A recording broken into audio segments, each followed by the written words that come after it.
good to have you join us today. Hello and welcome to the program. I'm Lee Ji-yoon in Seoul. Coming up on today's edition of Business Daily. Korea's exports fell again, but at a slower pace in October, as shipments of semiconductors and ships helped alleviate the fallout from major exporters. Sluggish exports, low consumption, and struggling key industries are all playing their parts in slowing down the Korean economy. And we take a closer look at these problems and the efforts for improvement.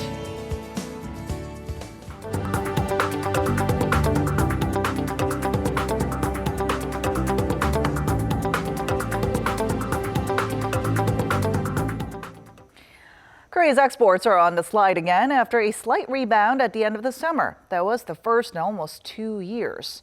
The decline has been attributed especially to sluggish shipments of cars and mobile devices. Our Kim Min-ji has more. Korea's exports continued their downward streak in October. The Trade Ministry says outbound shipments fell 3.2% on year to $41.9 billion.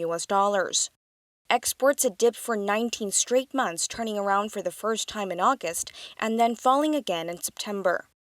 Imports also continued negative growth, falling 5.4% to $34.8 billion. Without the trade surplus came to $7.2 billion, extending the country's surplus streak to a 57th straight month. The ministry attributed the slide in October exports to fewer working days and unexpected disruptions seen at the country's two major exporters, Samsung Electronics and Hyundai Motor. These factors resulted in losses of over $2.1 billion, pulling down the overall growth rate in exports by 4.9 percentage points. Last month, Samsung called an end to production and sales of its flagship phablet after reports that even replacement Note 7s were catching fire. Over at Hyundai Motor, a general strike over the adoption of performance-based pay dragged down production by over 140,000 cars this year. But some point out exports didn't fall as sharply as last month's 5.9% decline, due in part to improvements in other key export items, such as semiconductors, computers, and flat panel displays.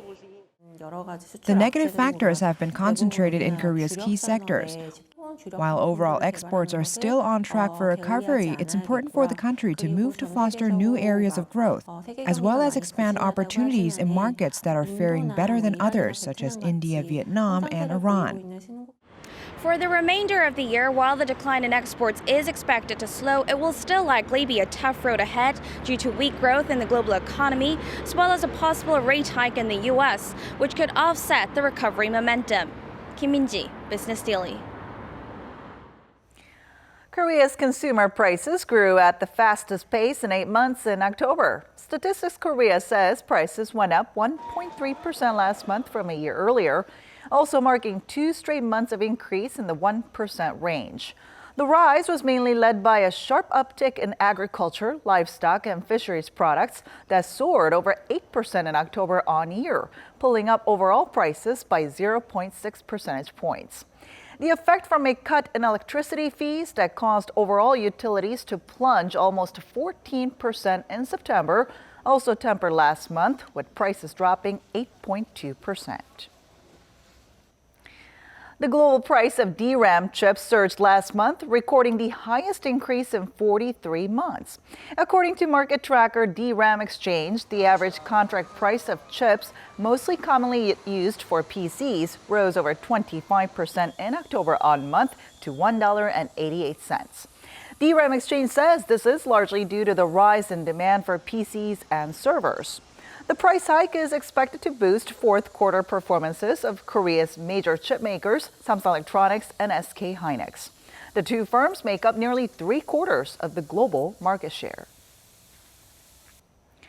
For years, critics have raised concerns that the Bank of Korea is not adequately fulfilling its role as the nation's independent central bank. But we might be seeing some changes on that front, as our Eunice Kim shows us the movements behind the doors of the BOK. About a month ago, the Bank of Korea faced a parliamentary audit, where Governor Lee Ju-yeol was handed a specific request. The central bank needs to stop turning to the presidential office and officials from the finance ministry and raise its voice if it believes the economy is in danger. I understand. The Bank of Korea's central role is implementing monetary policy. It also needs to be able to paint long-term projections of where the country's economy is headed. As the Korean economy is dealt with downward pressures one after the next, observers are also noticing a more proactive stance from the BOK governor. For one, Governor Lee has become more vocal about confronting and diagnosing potential roadblocks. It's true that we're watching the household debt as it's rising more quickly than other years and posing a growing risk to financial stability. We believe the souring sentiment stemming from corporate restructuring is a big risk. Further, the Bank of Korea has set out to hire on more doctoral-level researchers from the current 140 to more deeply examine long-term structural challenges such as the aging population and wealth polarization. It'll also seek to strengthen research on the macro level for even more informed forecasting, as well as develop a model for policy analysis, ultimately to better guide the country's economic policy through the turbulent waters ahead. Eunice Kim, Business Daily.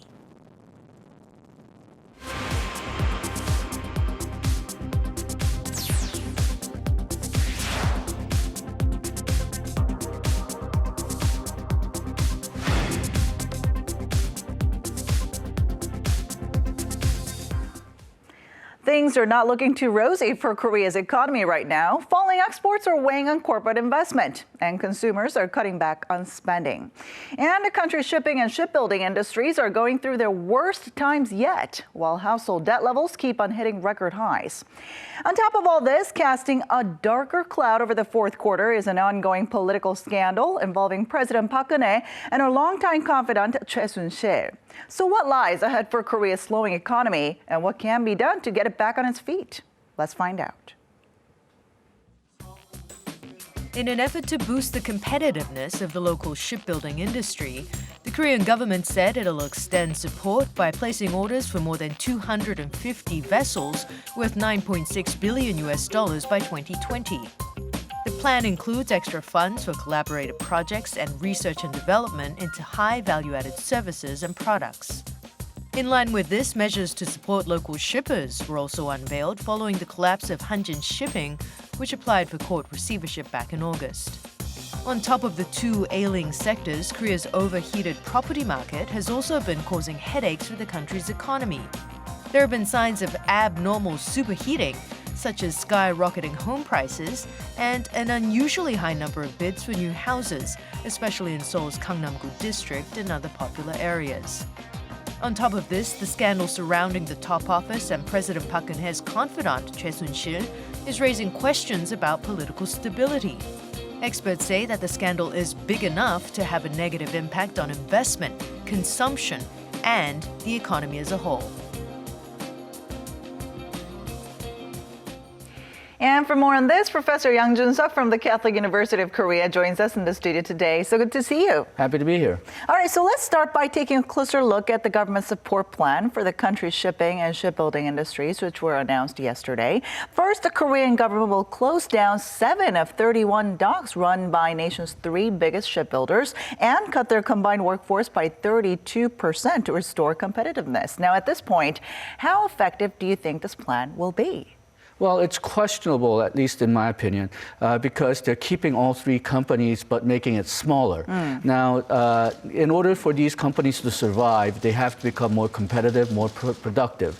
And while the Korean government actually assigned a foreign consultancy to see how they can restructure the shipbuilding industry, and actually that consultancy said to maybe it should be better to reduce the big 3 into big 2.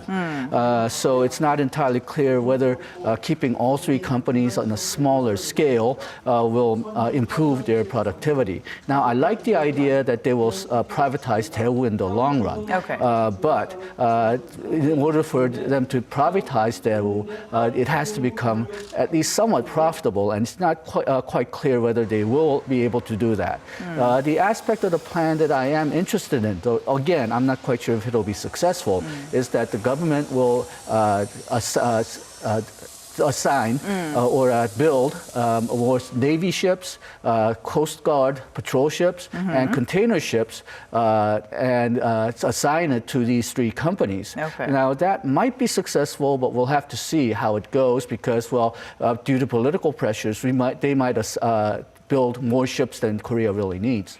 And the government is also planning to create a ship financing company to help Korean shipping companies. Now, will these plans provide the ailing industries with the breakthrough that they need? Now, as I mentioned before, the government is making more ships, and it's having this ship company purchase those ships and then renting it out to Korean marine shippers. So that's an interesting idea. But it brings the government into the ship rental program. It's going to be run, I believe, by the Export-Import Bank.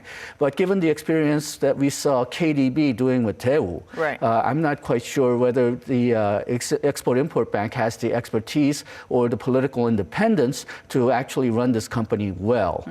So that's an interesting idea, but we'll have to see how it works out in practice. Now, let's shift our focus a little bit to housing prices. Housing prices in some uptown Seoul areas have been skyrocketing, while other areas have relatively remained cold amid a protracted economic slump. So how overheated is the property market right now? Okay, well, I don't think the property market overall is overheated. I think this current speculative boom in certain markets is brought on by the last housing or property policy. What the government, the Ministry of Finance said was that if the housing prices go down, then a lot of people who borrowed their money using their housing as collateral, they will go underwater, so-called. The value of their housing will go below the value of the money that they bought, their loans. So the financial sector may be in trouble. Their solution for that, and I really can't understand why they did this, is to reduce the supply of housing. They will restrict housing construction in the future. That may make sense for the regional, the countryside, where they have excess supply in housing, but it doesn't really make sense for the Seoul area because people are constantly trying to move into Seoul, and Seoul housing prices were expensive to begin with. Then what do you think we could expect out of a new set of real estate measures that the government is expected to announce this week? Okay, according to the news, they're going to probably introduce limits on transaction for the speculative boom areas, mostly in the Seoul area. I'm not quite sure that's the right move. I think the right move would probably be to increase the LTV, DTI regulations, but the government seems to be extremely reluctant to do that for some reason, even though the household debt is a serious problem. Well, we'll definitely keep an eye on what comes out of the announcement this week. Now, amid all these struggles within the domestic economy, there are concerns that the ongoing investigations surrounding Choi Soon-sil and the top office are going to negatively impact the economy. What are your thoughts on this? Okay, well, basically the whole country, the political structure seems to be in paralysis. I think some of the plans that the government technocrats, the economics technocrats are announcing is to try to go beyond that. And if it was left up to the technocrats, maybe we can introduce some plans which will hopefully help the Korean economy. But if they introduce any plans which require the assistance of the National Assembly or the political elements of the government, I think that's going to be impossible for the next few weeks at the least, maybe even few months.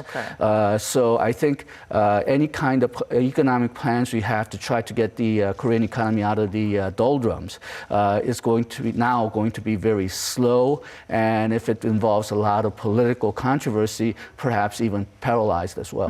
Now, that's not good news considering that things are not looking too rosy for fourth quarter as well. So in addition to that, what are some of the most urgent issues that need to be addressed at this point? Okay, well, because of the Choi Soon-sil incident, as you just mentioned, I think there's a very real need to separate the economic policy from the political doldrums. It's not always possible to do that, obviously, but still we should try to separate the economic technical side and the political side as much as possible so that the economic policy will not be hindered by political problems. All right. Thank you so much for your insight today. Thank you.